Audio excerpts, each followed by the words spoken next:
Yates made an impact both of those seasons. Serving as the team captain, Yates was named All-Metro Atlantic Athletic Conference and an ECAC All-Star at the safety position.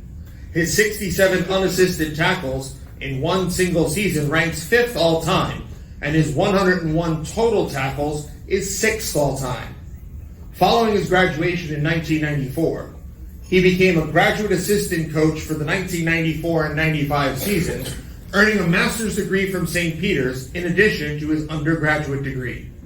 Ladies and gentlemen, 2019 Hall of Fame inductee, Dr. Toro Yates.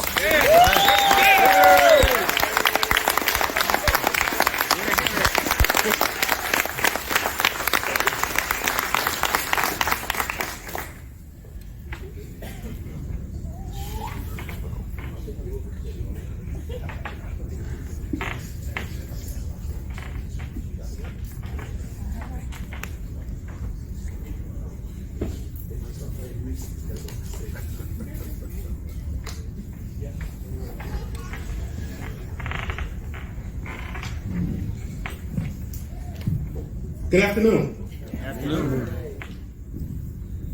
I was honored in 1998 as a distinguished alumni of St. Peter's University, and it was called Top of Their Field, which was a mixture of my career and academic achievements. And as happy as that moment made me, and it fits because I'm a nerd. I love school, I love education, so it made sense to have that honor first. But I would be lying if I didn't say that I was waiting for this moment. So thank you.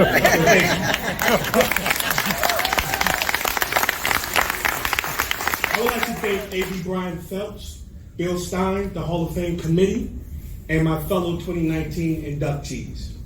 A quick anecdote. Is Lincoln in the house? From my count, there are 6 Lincoln High School alumnus that are part of the St. Peter's Hall of Fame, including Harry Laurie, that's in the house, and Arnaldo Webster, Sr., whose footsteps I followed from Lincoln High School to St. Peter's University and to Seton Hall University, where I received my Ph.D.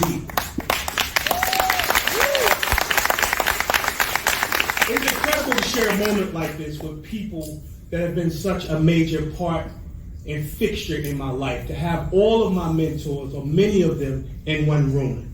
Of course, my beautiful wife, Stephanie, my brother, Irvin, mentors, mentees, friends, my 2 godsons, and of course my teammates from Lincoln High School and St. Peter's College. I'm dating myself a little bit. I just want to take a few minutes to talk in the framework of too much is given, much is required. For many years now, in every speech I've given, there have been 3 themes: Jersey City, Lincoln High School, and my mother, Sadie. And I'm purposeful in how hard I represent for those themes. Let me tell you why. I'm acutely aware of the negative connotations that's attached to large urban centers, public high schools, and single mothers literally fighting to make a way for their children. I'm a product of Jersey City, not the waterfront part, but from the bowels of Jersey City, the part where many people don't go, and many people, when they escape from that area, they do not want to come back.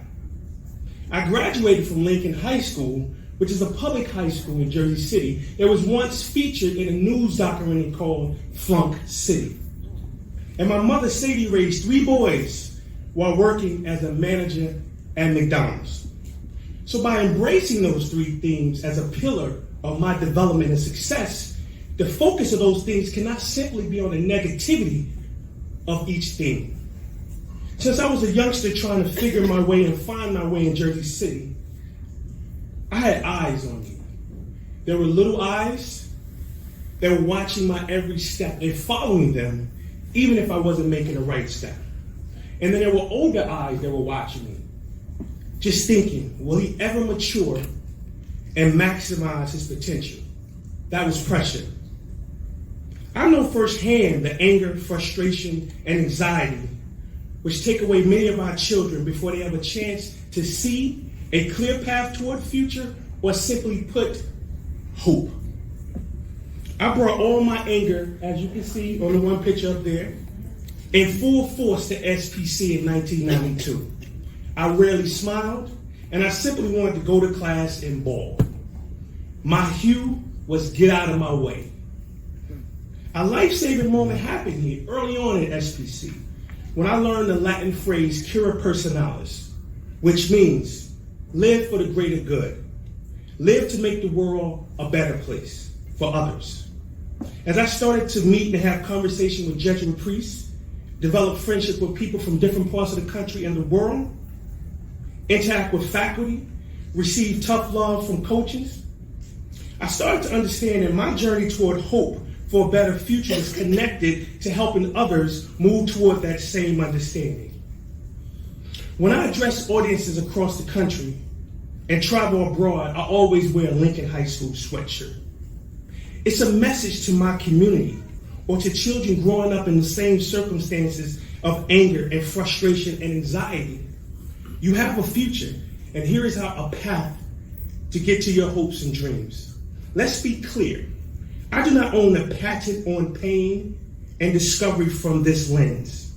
My support group here today is full of business owners, an air marshal, a mayor, lawyers, educators, all who grew up from the same experiences in JC and abroad and took on the responsibility to give back to their community because too much is given, much is required.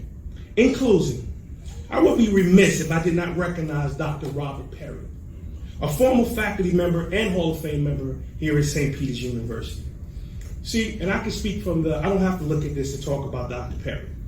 So, Dr. Perry ran a program at Lincoln High School. So as early as my freshman year, I saw this man walk into the high school. And when Dr. Perry walked into the high school, people stood at attention. And to be very frank with you, I had never in my experience growing up to that point had seen a black man receive that type of attention and respect when he walked into a building. So I automatically equated that to being a doctor. So from age of 17, after seeing him do a mic check at the Exit Day program at Lincoln High School, I decided at 17 years old that I was going to become a doctor. Now, I had no idea what it took to become a doctor, what type of doctor, all that came a little bit later. But Dr. Perry was he exemplifies too much is given, much is required. I know much has been given to me to make it to this point in my career in life. I also know much is required for me to help succeeding generations develop, execute, and sustain hope. I want to ask the people that are here to stand up for me, please. All the people that came to support me today.